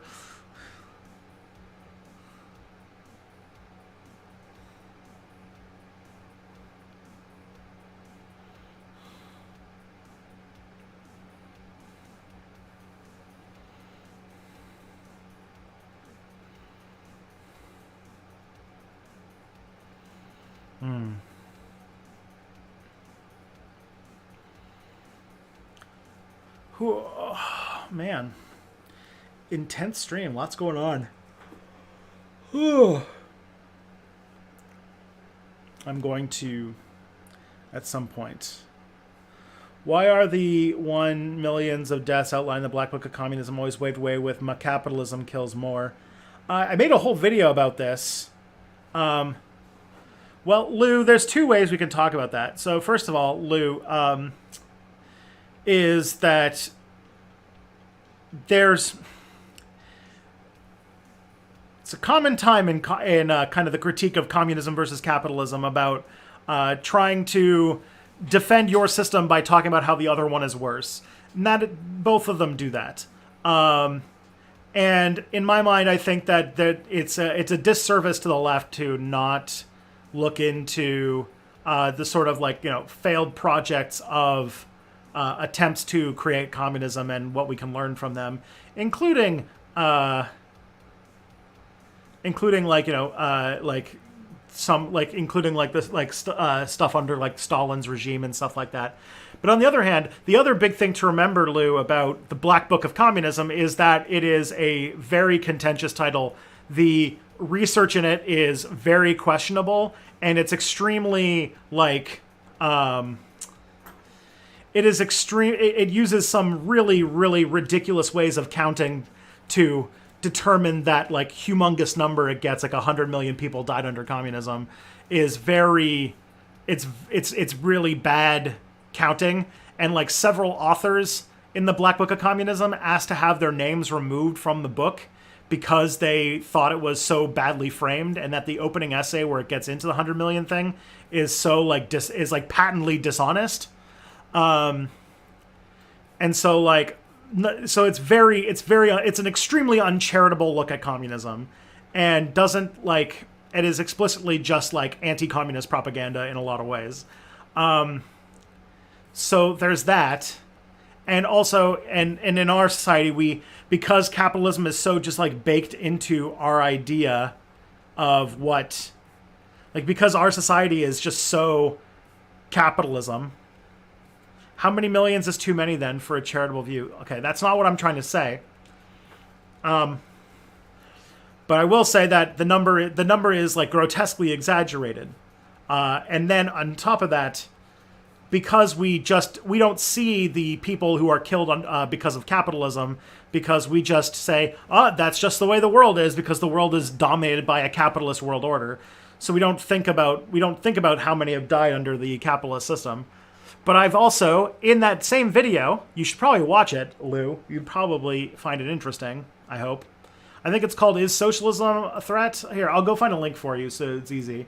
But I went into a lot about how like we do need to like look at these, and while I don't think they're representative of the communist ideology in any meaningful way, that like they are things we need to consider when talking about how we build socialist projects in the future. For sure. Like, yeah, we probably shouldn't do another Great Leap Forward, and we probably also shouldn't do like what's it called? We shouldn't create a class of people that we think need to die. Like, what's it called? Stalin, like, basically, like, specifically riled up hatred against a group of people that called kulaks, and tried to justify their their violence against them. And at the end of the day, like, a shit ton of people died for a bunch of, like, as either a work of grotesque, grotesque bad management, or a deliberate intention of killing off a, not so, like, a kind of unruly part of the Soviet Empire. And looking at the Soviet Union, it's also like the Soviet Union ran itself very much like an empire. There was definitely a metropole and a periphery, and people were not equal in all places. And so, yeah, like, there was a lot to criticize. And I think that those are things that we should look at, especially because, yeah, some bad things happened under the, like, what's it called? These things are these are legitimate critiques of these sort of systems that were set up. And, yeah.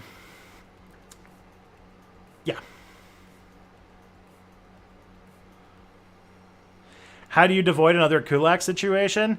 Easy. You don't try to blame a random group of people. Like, you don't get to blame people who are essentially peasants for shortages that you are indeed responsible for. Like, they were trying to shift blame off of themselves onto other people. But that's, what's it called?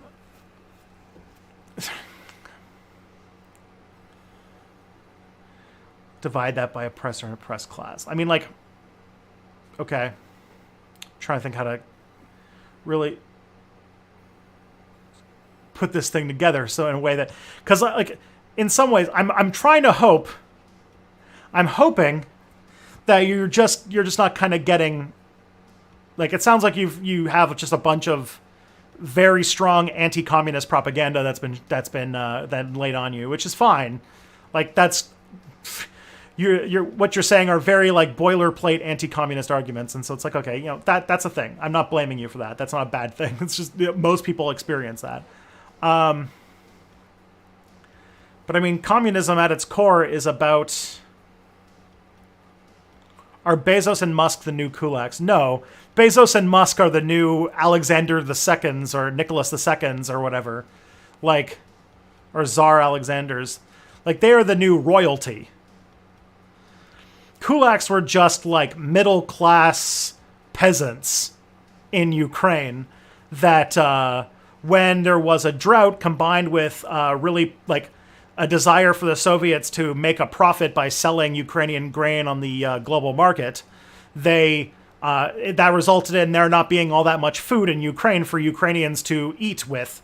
And instead of like saying like, oh, like we need to do stuff to fix this, they decided to let them starve and blame the kulaks. And so it led to like violence against these like, you know, randos who were sort of like, at that point were sort of the people who were of power, like people who had power who were in the way of like the collectivization of the farmland in Ukraine and stuff like that. You know, there was essentially like there was a legitimate famine that the Soviet government decided to intentionally make worse so that they could remove a barrier to them consolidating power in Ukraine. That's basically like what happens. So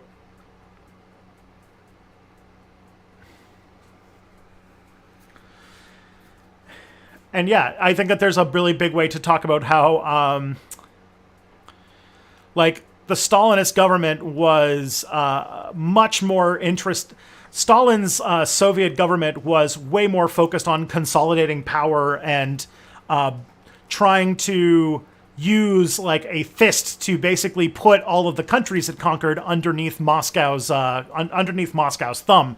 So he was trying to consolidate power more than anything. And so, yeah, like there's stuff to learn in that. Like, we probably should learn about the Russian Revolution and how the Russian Revolution led to this like horrible dictatorship. Which, by the way, like, you know, was probably at its worst in like the, you know, the 1930s, 1940s. But like, you know, a lot of times, like a lot of anti-communist propaganda people will try to imply that the Soviet Union for all of its history was just like the Stalinist era, when like that wasn't even the case. The entire Stalinist era wasn't even the same, you know? It's a lot of loops to jump through to justify mass murder. I'm not justifying mass murder. That you're misconstruing the things I'm saying. I don't think mass murder is good. The people who died under communist regimes, like the biggest numbers of people who like legitimately died because of communist regimes had to do with Stalin being a megalomaniac, who was a brutal dictator. There's nothing about liquidating the kulaks in, you know, the work of Marx. And the other one was the Great Leap Forward, which was a really failed project to essentially industrialize and modernize the farming capacities of China, which led to a massive ecological disaster that killed a lot of people. Like, those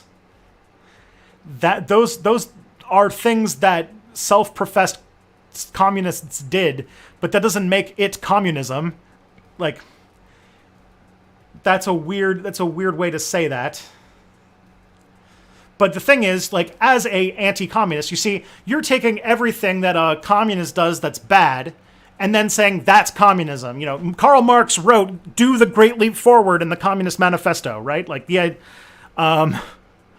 while, like, you know, things that are done, like the mass amounts of death and destruction caused by capitalism every goddamn day, like, you know, food insecurity, like pollution, fucking climate change, grotesque inequality, rampant homelessness in a country with tons and tons of empty homes, like all of these things are people who are dying under capitalism, and specifically because of capitalist ideology.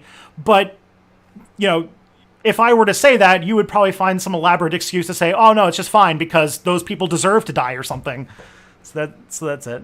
All right, we got a little bit of time, but I'll take one more question because, Lou, you're acting in good faith, so I'm trying to be nice about this. Are there examples of successful communist projects, or is Western sabotage the culprit? Yeah. There are examples of successful socialist projects. Communist is sort of like, if you think about this, socialism is the idea of making a government that is working towards the goal of communism, which is a society that has no classes, no no money, no this kind of like society that Marx has written about, trying to like fast forward through the process to make it happen. But there's been some. I would probably say that Rojava, very good example. Been like a society that built itself up during a war. Then there would probably be saying things like, I would say that that Cuba. I know that Cuba has some major problems, especially when it comes to like political prisoners and stuff like that. But I would also say that if you look at Cuba, how Cuba handled the fact that the United States basically did everything possible to try and choke it out of existence, they pulled some goddamn miracles to try and, work their way through the sanctions and such. And someone just pointed out, yeah, Vietnam has a pretty strong socialist government that made Rojava, yeah,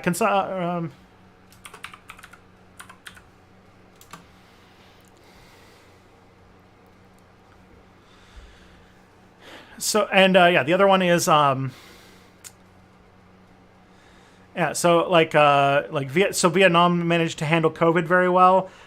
Even the Soviet Union in like various times, like if you think about how the Soviet Union went from a country that was essentially not industrialized at all in like 1920 to a country that had the first person in space, the first man in space, the first woman in space, the first satellite, the first probe on Mars, the first probe on Venus, and like did all of that, and the first space station, shows like just how like powerful like the Soviet planned economy actually was.